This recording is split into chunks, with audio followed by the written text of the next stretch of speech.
many of you did, many people didn't know it. So this is my O-Asare, popularly known as Buso or Tobi. Reverend Joe and Pastor Judith, they are a couple that when they are behind you, it's like Glyco. You know what Glyco is? They are an old insurance company in Ghana. But their slogan is that they cushion you for life. And when you are with them and they are behind you, it's like the Americans, you say, they got your back. Yeah. I want to salute all the pastors, the leaders, and everybody sitting here today. And I say, I throw a big salute to every one of you here.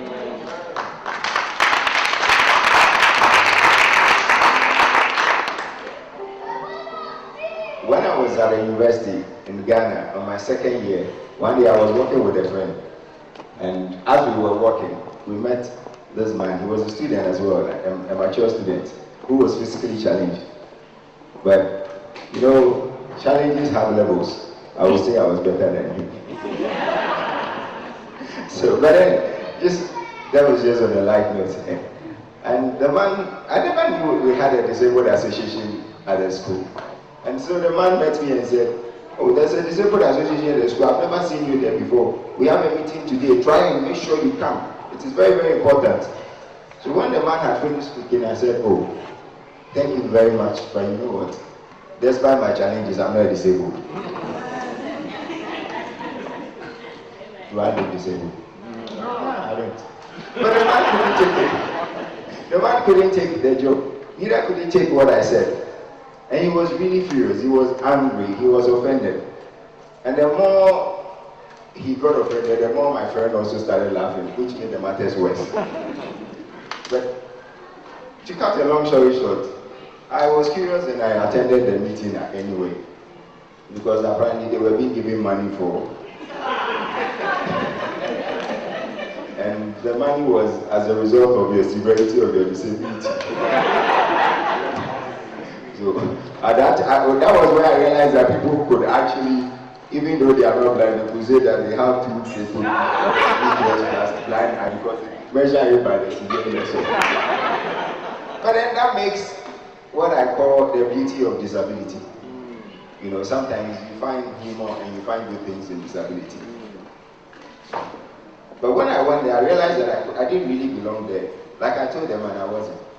Because most of them there were bitter, they were resentful, and they were blaming people for not relating with them because they felt the able society on campus did not want to relate with them because of their challenges. They looked down upon them. They thought they were less human than they were. But as I sat there and I tried to speak, and when I did, one of them told me that you don't know because everybody likes you on campus. And I asked myself, we all came to school first year. How did everybody like me? They didn't know me, we all met on campus. Yeah. But then she said, because everybody likes you, you think you don't know what we are talking about. And then one shared her experience. She said she sat on her roommate's bed. And when she sat on the bed, and she got up, later on the roommate took the bed sheet and dumped it in the bin. Oh yeah, you're all saying, oh. I probably would have done the same, you might as well. Because when you see her, she didn't look tattered, she didn't look helpless, but she had an appearance which we call queerness. Because she had made herself feel so sorrowful that when you see her, you feel so sorrowful for her. But that is what I'm here to talk about, breaking the barrier. Regardless of the challenge, there's no reason for you to let the challenge be a barrier around you. All of us have challenges. It could be physical, it could be non-physical. But if you go deep down, we all have physical challenges. And I like the politicization of disability. You know, it used to be called the disabled, they had the crippled, the blind. Now they all seem to be derogative, so they have mentally impaired, physically impaired, physically challenged. See, I like it. But me, I like the physical challenge one. And it's true, because I'm physically challenged. If we don't have to walk out, I'll need the crutch to walk. But those of you that are physically challenged in height.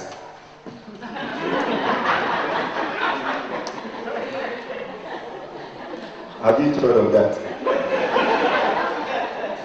That when you need to get this projector right here, you will need to stand on a chair to pick it up. Is that not an equipment and a gadget to help you reach it? Some of you are very tall, and sometimes when you need to pick things down, you want to use something to pull it closer. Are you no challenge?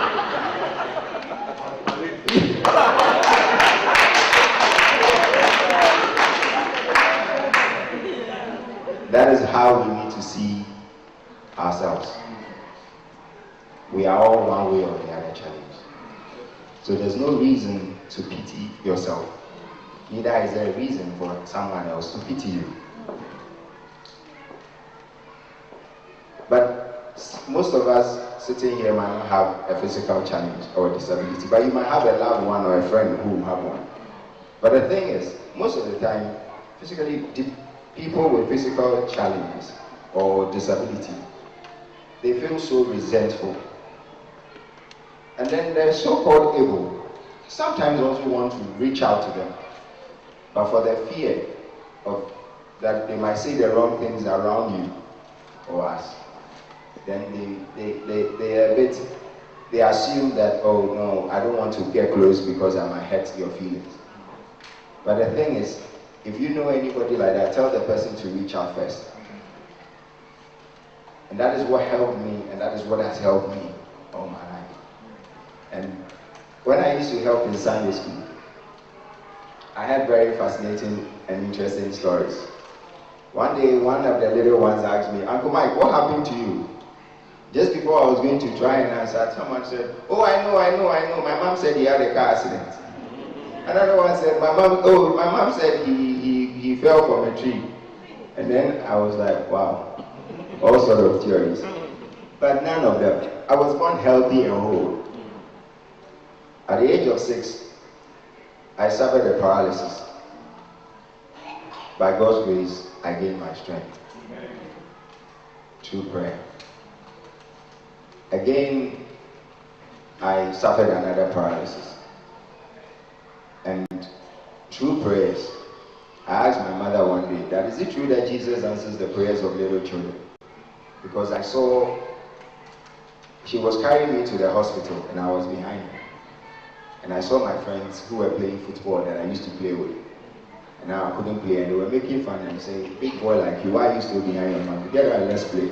So I asked her, is it true Jesus answers the prayers of little children? And she said yes. On that night on my sick bed I prayed. And I said, God, if it is true that you answer the prayers of children, you answer mine too. And if not, then it's not true. The next morning, my parents and the nurses, the doctors found me sitting on the bed, whole again. Amen. And that was the turning point for my life.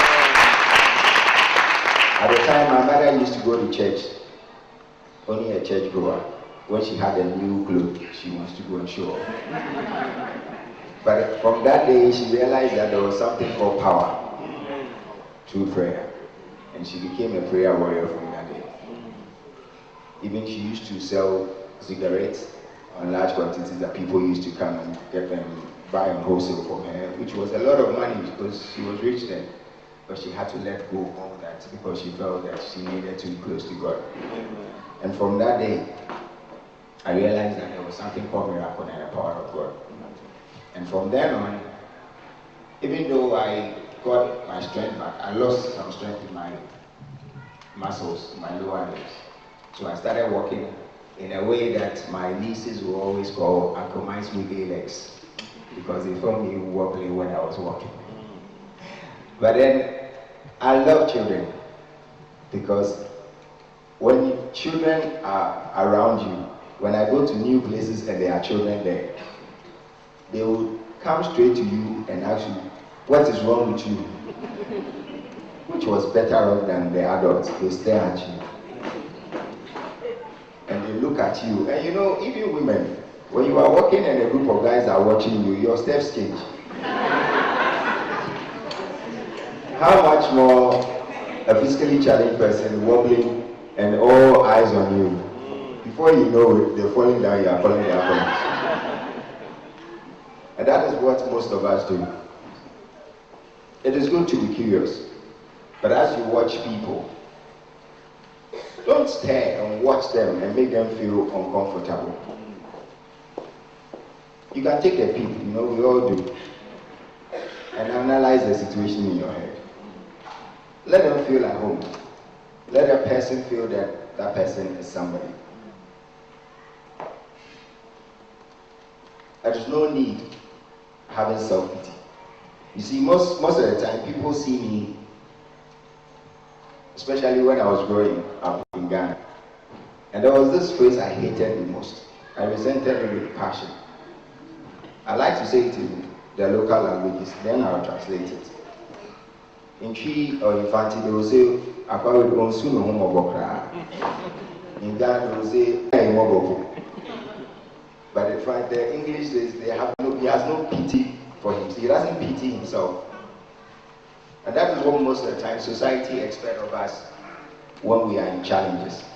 Especially when you have a challenge that is so obvious. They expect you to have self-pity.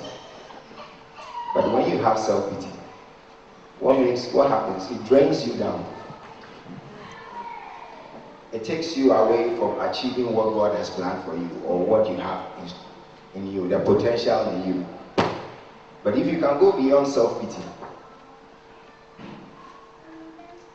sometimes you wonder, how do I go beyond self-pity? Some people ask me, how do you do it? Sometimes you need to encourage yourself, first of all. One of the things that you need is, first of all, acknowledge the fact that accept who you are. You see, talking about self-pity, on campus, I was working one time, and a group of guys were sitting there, and they wanted to make fun of me. And so and at the time, there was a situation in Ghana which happened at a stadium, that people lost their lives. There was a collapse of the stadium, there was a stampede, so people lost their lives. And some people jumped from higher levels and broke their legs, and others hurt themselves. And as I got there, one of the guys went like, Zoe, we heard you were at the stadium that day.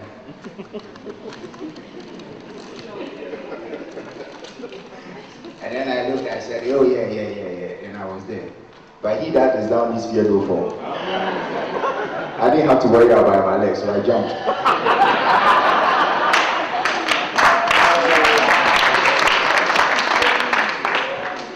That was the end of it.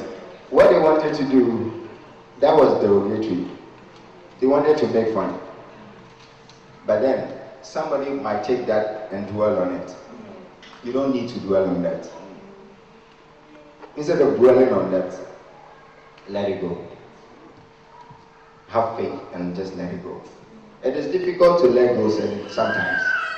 When people make destructive criticisms and insult you. Or one day I was walking and a taxi driver pulled over. And the funny thing is, I just gone to Ghana from the UK. And you know, when you go to Africa from UK, you feel good. So I was walking, feeling good. And this taxi driver stopped and gave me 5 Ghana cedis, which is less than £2. And I said, oh, thank you. He had passengers in the taxi. And where we were, there were lots of hawkers around. And I said, thank you. And the man insisted. And I still said, oh, thank you. And then he went, most of the maybe I will say thank you. You, these people, I am giving you something, you are saying no. And I said, oh, no. I know that I'm saying thank you. I don't need it. The man was like, what do you mean you don't need it? I'm giving you money, you are telling me you don't need it.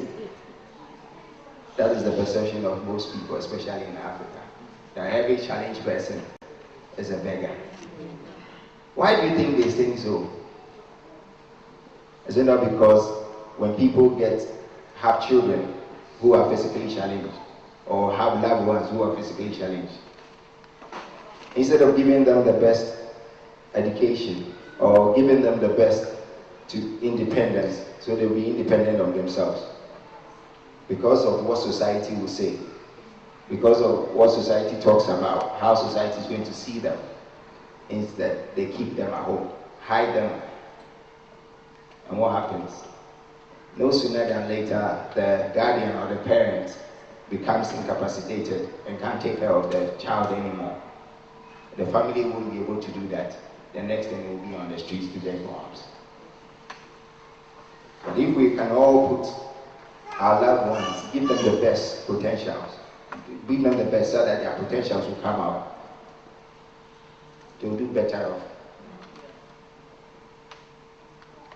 But that is how the perception that we have in Ghana and in Africa and in most other places, sometimes even here, it happens everywhere because of what society is going to say.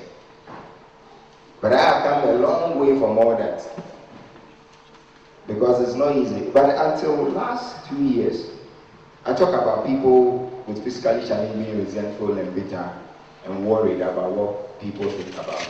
But last 2 years, when most of you know that I didn't used to use crutches. But when I started using the crutches and I came from this, after the surgery, I couldn't move at all. I couldn't walk. And unfortunately, my wife and I were living in a flat in Ghana.